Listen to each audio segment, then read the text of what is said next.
Olá, meus queridos irmãos, amigos. É com imensa alegria que nós estamos aqui para estudar mais um pouco da Palavra de Deus. Nós temos tido o privilégio de estudar sobre a doutrina da salvação e você é convidado a participar. Nós já tivemos 3 estudos sobre esse assunto tão importante para os nossos dias. E o primeiro estudo nós vimos o significado da salvação. O segundo nós vimos a obra do Pai na salvação. O terceiro nós vimos a obra do Filho na salvação, nosso Senhor Jesus Cristo. Vimos os objetivos, foi a última que vimos. Vimos que a sua morte providenciou substituição, redenção, reconciliação, a propiciação, a união e a justificação. E vimos na última lição a extensão da obra de Cristo. Assim, Cristo morreu pelos eleitos, pelo mundo inteiro. Então podemos concluir que a morte de Cristo ela é suficiente para salvar todos, mas ela é eficiente para salvar apenas aqueles que creem nele. Isso está baseado lá em 1 João 2:2, onde diz que Cristo ele é a propiciação pelos nossos pecados, e não somente pelos nossos próprios, mas ainda pelos do mundo inteiro. E a pergunta que gostaria de deixar para você, que deixamos anteriormente, é se você crê nessas verdades. Cristo ele já fez tudo para que você e eu possamos crer e gozar da vida eterna agora. Então, se você ainda não crê, faça isso hoje, agora. Atenda ao chamado do Senhor para você ser salvo. Ter certeza, se você morrer agora, você vai estar com Ele para sempre. E se você é um crente, eu queria lhe convocar a falar essa verdade para seus amigos e familiares. Faça isso urgente. Eles podem partir para uma eternidade distante de Deus por conta de não conhecerem do amor de Deus. Então você que é salvo tem uma missão importante, compartilhar sobre essa verdade. E você que não é salvo ainda, eu quero orar por você, para que você logo tome essa decisão. Gostaria de orar pelo nosso tempo aqui, que Deus possa estar falando ao nosso coração por meio do seu Espírito Santo, que é o que vamos estudar aqui através desse estudo. Pai querido, quero entregar os nossos amigos, nossos familiares, nossos irmãos em Cristo, que estão espalhados aqui no Rio Grande do Sul, em Taquara, e em diversos lugares que o Senhor tem dado a graça de termos a oportunidade de ministrar a Tua palavra a eles. Fala aos corações, abre o nosso entendimento, ajuda-nos a compreender o Teu plano eterno. É o que eu te peço em o nome do nosso Salvador Jesus Cristo. Amém. Então, meus queridos, nós queremos estudar a obra do Filho na salvação, tendo em vista que o Deus Pai ele planejou lá na eternidade passada sobre esse aspecto de salvar o homem, e Cristo, quando veio ao mundo, ele executou essa obra na plenitude do tempo. Nós vamos notar que o Espírito Santo ele é o agente que então trabalhou para que isso pudesse ser conquistado. Então é ele que vai nos convencer, que vai abrir o nosso entendimento, que vai tirar qualquer dúvida e vai te dar a plena certeza de que você e eu somos pecadores e precisamos de Cristo. O primeiro texto que queremos iniciar se encontra em João capítulo 16, onde fala exatamente da missão do Espírito Santo. Então nós vamos notar aqui algumas verdades sobre a missão do Espírito Santo. A primeira é que ele convence o homem. Então o Espírito Santo ele viria primeiramente para os apóstolos.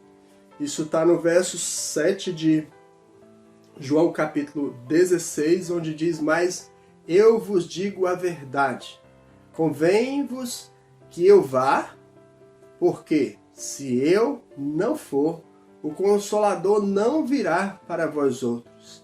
Se porém eu for, eu vos-lo enviarei." Então, o nosso Senhor morreu, ressuscitou e iria enviar o seu Espírito Santo, primeiramente para os apóstolos. No verso seguinte, vai mostrar que o Espírito Santo ele convence o mundo do pecado, da justiça e do juízo. E aí diz, quando vier, o Espírito Santo vier, convencerá o mundo do pecado, da justiça e do juízo. Então é o Espírito Santo que ajuda a você entender que é pecador e precisa se arrepender para então ter a certeza de que seus pecados foram perdoados.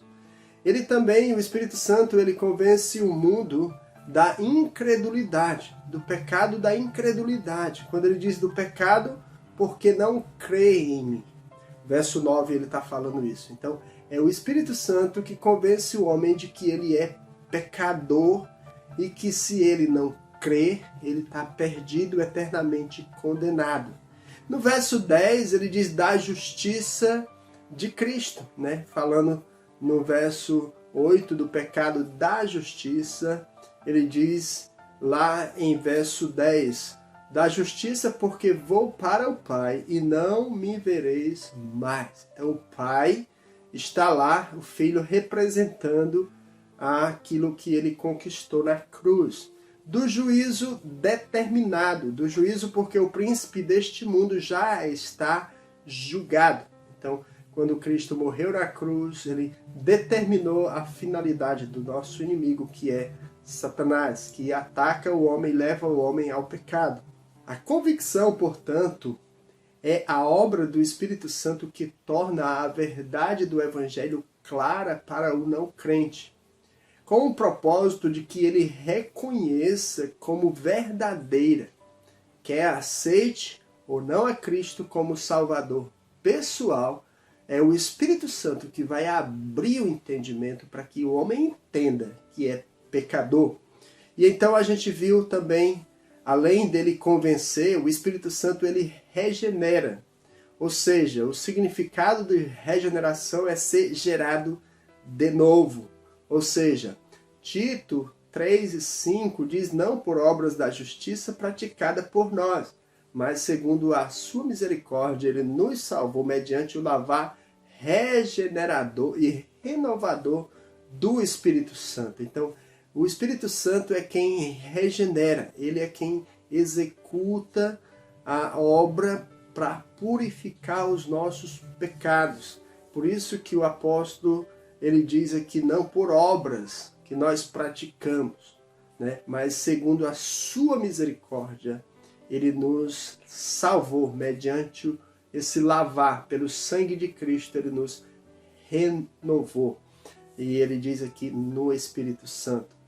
E aqui também, uma segunda ato da regeneração se refere ao novo nascimento para a vida. O Nicodemos, lá em João capítulo 3, Jesus disse isso para Nicodemos. E Nicodemos queria saber sobre conhecer, ele era um religioso, foi à noite bater na porta de Jesus e ele queria saber como era que ele poderia ter a vida eterna. E aqui em João capítulo 3, Jesus disse, tu é mestre em Israel? Ou seja, era uma autoridade religiosa, mas não conhecia sobre esse assunto. E Jesus então diz aí no verso 3, a isto respondeu Jesus, em verdade te digo que se alguém não nascer de novo, não pode ver o reino de Deus. O que é que Jesus estava querendo dizer para Nicodemos? Para que você possa realmente herdar a vida eterna, você tem que nascer de novo. Você precisa nascer de novo. Por isso que Jesus disse, em verdade te digo, que se alguém não nascer de novo, não pode ver o reino de Deus. Então, não te admires de eu te dizer, diz verso 7, importa-vos nascer de novo. Jesus respondendo, mostrando para Nicodemos que para que ele pudesse ser regenerado, entrar no reino de Deus, tinha que nascer de novo. Até que Nicodemos disse, eu preciso voltar ao ventre da minha mãe, nascer a segunda vez. Jesus vai dizer, não é isso. Esse nascimento é por meio do Espírito Santo. Por isso que ele diz, importa-vos nascer de novo, para que você possa realmente ser um crente em Jesus Cristo, ter a salvação eterna dada por Deus. Você precisa nascer de novo. mudar a sua identidade, mudar a sua vida, mudar o rumo das suas convicções que você tem para então crer em Cristo. A necessidade da regeneração, todos os homens são julgados e condenados, é o que diz Romanos 5:18, pois assim como por uma só ofensa, que foi Adão quando pecou lá no Éden, veio o juízo sobre todos os homens para condenação, assim também por um só ato de justiça veio a graça sobre todos os homens para a justificação que dá vida, se tratando da obra de Cristo na cruz. Adão pecou, logo Cristo, quando veio, praticou a justiça, pagou o preço do nosso pecado e pela sua graça, por você crer nele, você então será justificado. Uma necessidade da regeneração também podemos ver em Romanos 3:23, que diz que todos pecaram e carecem da glória de Deus. E aí o apóstolo Paulo disse para a igreja de Roma, pois todos pecaram e carecem da glória de Deus. Estão separados de Deus por causa do pecado. E pecar nada mais é do que errar o alvo.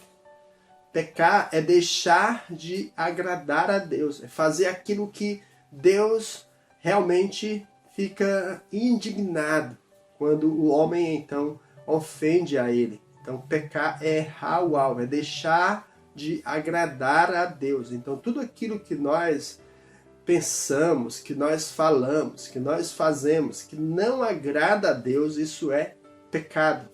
E isso então mostra a necessidade do homem ser salvo. Você acha que você é pecador? Você alguma vez já mentiu? Você alguma vez já ficou irado? Você ficou magoado com alguma coisa? Você pensou alguma coisa impura? Isso se chama pecado. Isso ofende a Deus. No céu não entra pecado. Então é isso que a regeneração mostra, que o homem precisa ser regenerado para entrar no céu, logo porque no céu não entra pecado. E ainda em Efésios 2:1 diz que todos nós estão mortos nos seus delitos e pecados, onde diz ele vos deu vida, estando vós mortos nos vossos delitos e pecados. Todos os homens, quando nascem com esse vírus chamado pecado. E eles nascem mortos. Agora eu pergunto, o que um morto pode fazer para então decidir alguma coisa? Ele já está condenado, é o que diz João capítulo 3, que a luz veio ao mundo, mas os homens amaram mais as trevas do que a luz, porque as suas obras eram más. Os homens são inclinados então para o pecado. E ainda aqui em Efésios, ainda no capítulo 2, verso 3, mostra que todos são, por natureza, filhos da ira. Ou seja, diz lá, entre os quais também todos nós andamos outrora, segundo as inclinações da nossa carne, fazendo a vontade da carne e dos pensamentos, e éramos, por natureza, filhos da ira, como também os demais. O apóstolo Paulo, mesmo sendo um homem de Deus, ele admitia que antes dele conhecer a Cristo, ele tinha uma inclinação forte para o pecado. É por isso que o homem precisa da regeneração. E a efetuação da regeneração, a gente vai ver também aqui no Evangelho de João, onde diz que a regeneração é uma obra de Deus através do Espírito Santo. No verso 13 de João, diz assim, capítulo 1, verso 3, os quais não nasceram do sangue, nem da vontade da carne, nem da vontade do homem, mas de Deus. Ou seja, a regeneração não é uma obra que nós realizamos na vida de ninguém. Não sou eu que vou te convencer que você é pecador, é o Espírito Santo. E ainda em João 3, verso 5, respondeu-lhe Jesus, em verdade te digo, quem não nascer da água e do Espírito não pode entrar no reino dos céus. Falando ainda para Nicodemos, ele diz, ninguém que não nascer da água e do Espírito, falando do novo nascimento, não pode entrar no reino de Deus. Você pode ser muito religioso, você pode ter muitas coisas boas, ser um excelente filho, um excelente marido, uma excelente esposa, mas você tem um problema chamado pecado. Você precisa nascer de novo para entrar no reino de Deus. Ainda se tratando da efetuação, da execução da regeneração, nós temos ainda em João 1,12 que a regeneração ela é apropriada pela fé em Cristo. Diz lá o texto, mas a todos quantos o receberam, deu-lhes o poder. Quem deu o poder? O Espírito Santo deu-lhes o poder de serem feitos filhos de Deus, a saber, aos que creem no seu nome.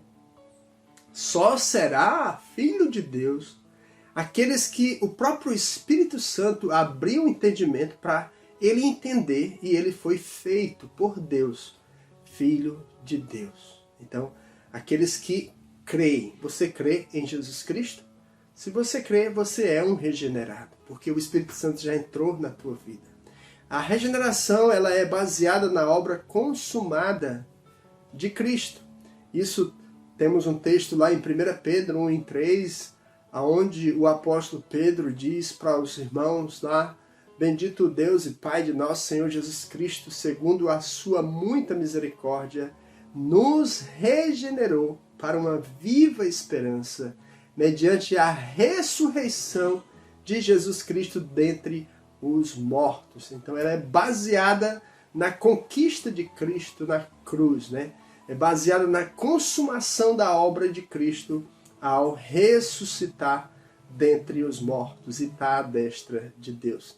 Ela também a regeneração é mediante a palavra de Deus.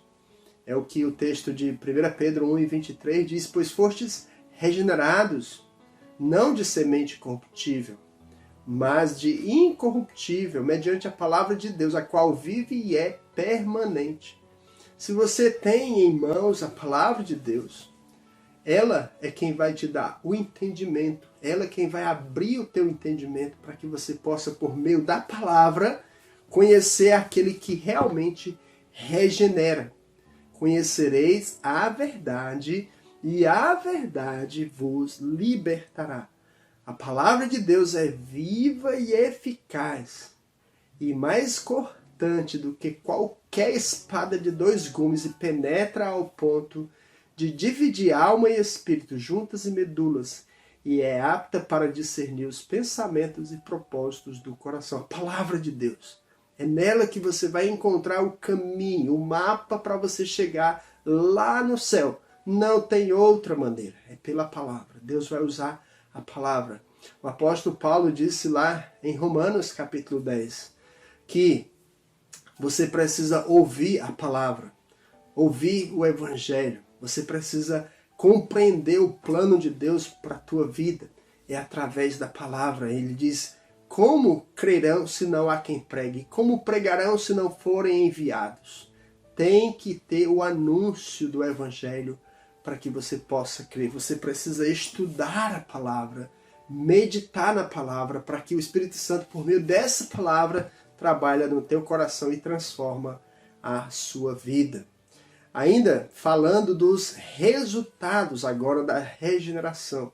Quais são os resultados da regeneração? E eu queria alistar aqui alguns resultados. Primeiro, nós temos uma vida juntamente com Cristo.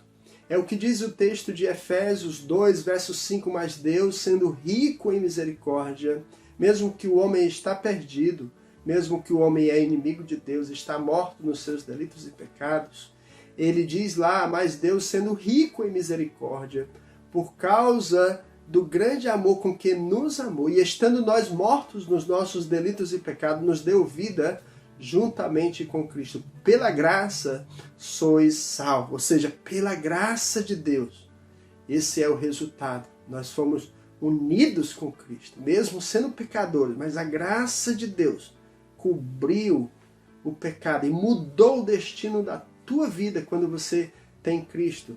E um outro resultado, temos a vida eterna, não é? Ainda no texto que lemos de João 3,15, do modo porque Moisés levantou a serpente lá no deserto, assim importa que o Filho do Homem seja levantado. E aí, João 3,14, e no verso 15, para que todo o que nele crê tenha a vida eterna. Então, se você crê que aquele Cristo que foi pendurado na cruz morreu no seu lugar para pagar o preço do seu pecado, assim como Moisés levantou aquela serpente e quem olhava para aquela serpente era curado daquela praga, chamado o juízo de Deus sobre o pecado dos homens que estavam reclamando, estavam se maldizendo porque não tinham carne, não tinha. Então, assim, importa. O Filho do Homem foi levantado para que, se você crê nele, você desfruta da vida eterna. Que promessa maravilhosa! Um terceiro resultado da regeneração é que somos nova criatura em Cristo. É o que diz 2 Coríntios 5,17, e assim, se alguém está em Cristo, é nova criatura. As coisas antigas já passaram, eis que se fizeram novas. Você agora, através da regeneração, você tem uma nova vida, uma nova identidade, um novo objetivo de vida, você tem novas perspectivas de vida. E ainda, um quarto resultado é que nós somos co-participantes da natureza divina. Aqui em 2 Pedro, capítulo 1, verso 4, diz assim: pelas quais nos têm sido doadas as suas preciosas e muito grandes promessas, para que por elas vos torneis co-participantes da natureza divina, livrando-vos da corrupção das paixões que há no mundo. Então, nós temos o privilégio de participar da natureza divina. Que promessa maravilhosa. E um quinto resultado, nós temos uma nova perspectiva. É uma outra realidade. Primeiramente, nós praticamos a justiça, né? Essa perspectiva nova vai nos ajudar a praticar a justiça. Diz lá em 1 João 2,29, se sabeis que ele é justo, reconhecei também que todo aquele que pratica a justiça é nascido dele. Nenhum ato de justiça que nós vamos praticar vai agradar a Deus, porque o profeta Isaías diz que nossas boas obras são como trapos de imundícia, mas em Cristo nós podemos ser justos diante de Deus. Nós amaremos uns aos outros.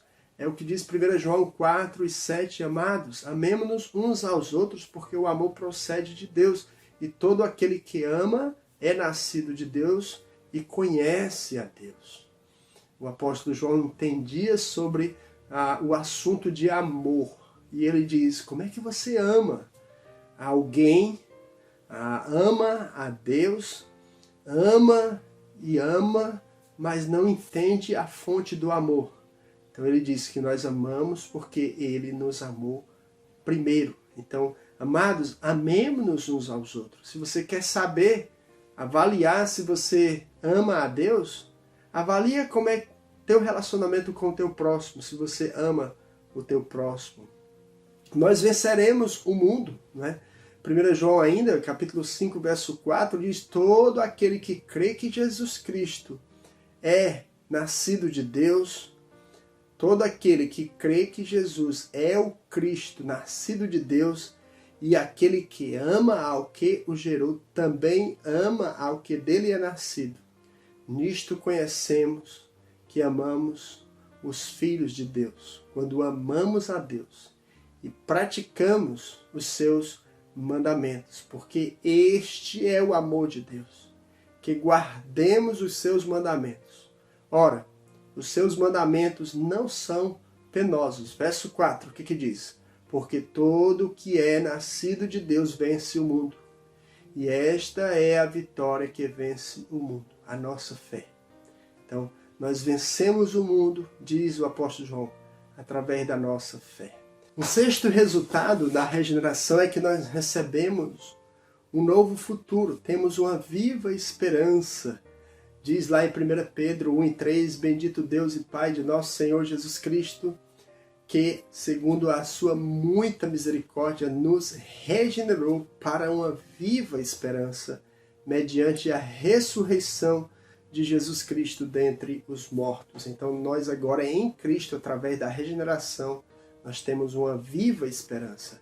temos uma herança incorruptível, é o que diz aqui no verso 4 de 1 Pedro capítulo 1, para uma herança incorruptível, sem mácula, inacessível, reservada no céu para vós outros. Aí ele diz no verso seguinte, que sois guardados pelo poder de Deus mediante a fé, para a salvação, preparada para revelar-se no último tempo. Então agora nós vamos receber o prêmio lá no último momento, a consumação da obra da regeneração. Então, meus queridos, a regeneração, portanto, é uma obra do Espírito Santo, pela qual aquele que crê em Cristo é nascido de novo para a vida eterna. Então podemos concluir então que Deus, o Espírito Santo, participa ativamente na salvação. Poderíamos dizer que ele é quem aplica o seu plano eterno dia a dia, nos dando a oportunidade, de uma maneira ou de outra, nós termos a chance de conhecer o plano de Deus. Esse plano de Deus ele vai ser revelado em um momento para eu e para você, em um tempo que Deus planejou na eternidade para lhe salvar, para salvar o seu filho, o seu amigo, aquele que você vê que realmente você gostaria que ele fosse salvo. Você que ama ao Senhor, conhece a Cristo, você entende o plano de Deus. Olha, lembra isso, aquele teu amigo, aquele teu familiar, ele precisa que alguém chega e leva o Evangelho para ele. Você agindo como um filho de Deus, você vai revelar o amor de Deus para eles, para que eles entendam qual é o plano de Deus para a sua vida. E é dessa forma que eu e você vamos levar outros a conhecerem desse plano eterno de Deus. Então, eu queria lhe convocar, você que tem ouvido esses estudos, a meditar. Como é que está a sua vida? Você é um salvo pela maneira que você está vivendo? Você tem certeza que se de repente você for acometido com alguma doença que de repente vai te consumir, você vai partir, você acha que vai para onde? Pela maneira que você tem vivido. Através dos méritos de Cristo, meus queridos, você pode ter a plena certeza hoje de que pode ter a vida eterna. Basta você crer nele. E é isso que o Espírito Santo está tocando no teu coração, para que você entenda que esse é o plano de Deus para a tua vida. Gostaria também de deixar uma palavra para os nossos amados irmãos em Cristo que conhecem do amor de Deus, que têm desfrutado da presença do Espírito Santo na sua vida. Cada dia tem cuidado de ti. Eu quero orar para que você possa pegar essa mensagem e transmitir para os seus familiares e amigos, para aqueles que você gostaria de que eles conhecessem do amor de Deus. Deus quer usar a tua vida, meu querido, para falar do amor de Deus. Eu quero orar por ti. Pai querido, obrigado por esse momento. Abençoa que esse estudo possa ter falado aos corações. O Senhor abra o entendimento daqueles que já te conhecem, que possam compartilhar desse amor imenso, dessa obra incrível na vida do homem. E também por aqueles amigos, familiares que ainda não desfrutaram da plenitude do Espírito Santo nas suas vidas, Pai. Que o Senhor remova o velho homem e possa dar a vida eterna por meio da obra consumada de Cristo na cruz. Abençoa-nos, ó Pai, usa-nos como um instrumento nas tuas mãos para anunciar o Evangelho do Senhor àqueles que ainda não te conhecem. É o que eu te peço, Pai, em nome do teu Filho Jesus Cristo. Amém. Meu querido, muito obrigado pela sua atenção. Que Deus esteja contigo, te abençoando ricamente, derramando as bênçãos do Senhor sobre a tua vida, e nos acompanha através da página da igreja, acompanhando nossos cultos, nossos estudos bíblicos, e nós temos uma gratidão imensa pelo seu apoio, pela sua participação em nos acompanhar. Que Deus esteja contigo hoje e sempre, para a honra e glória do nosso grande Deus. Amém.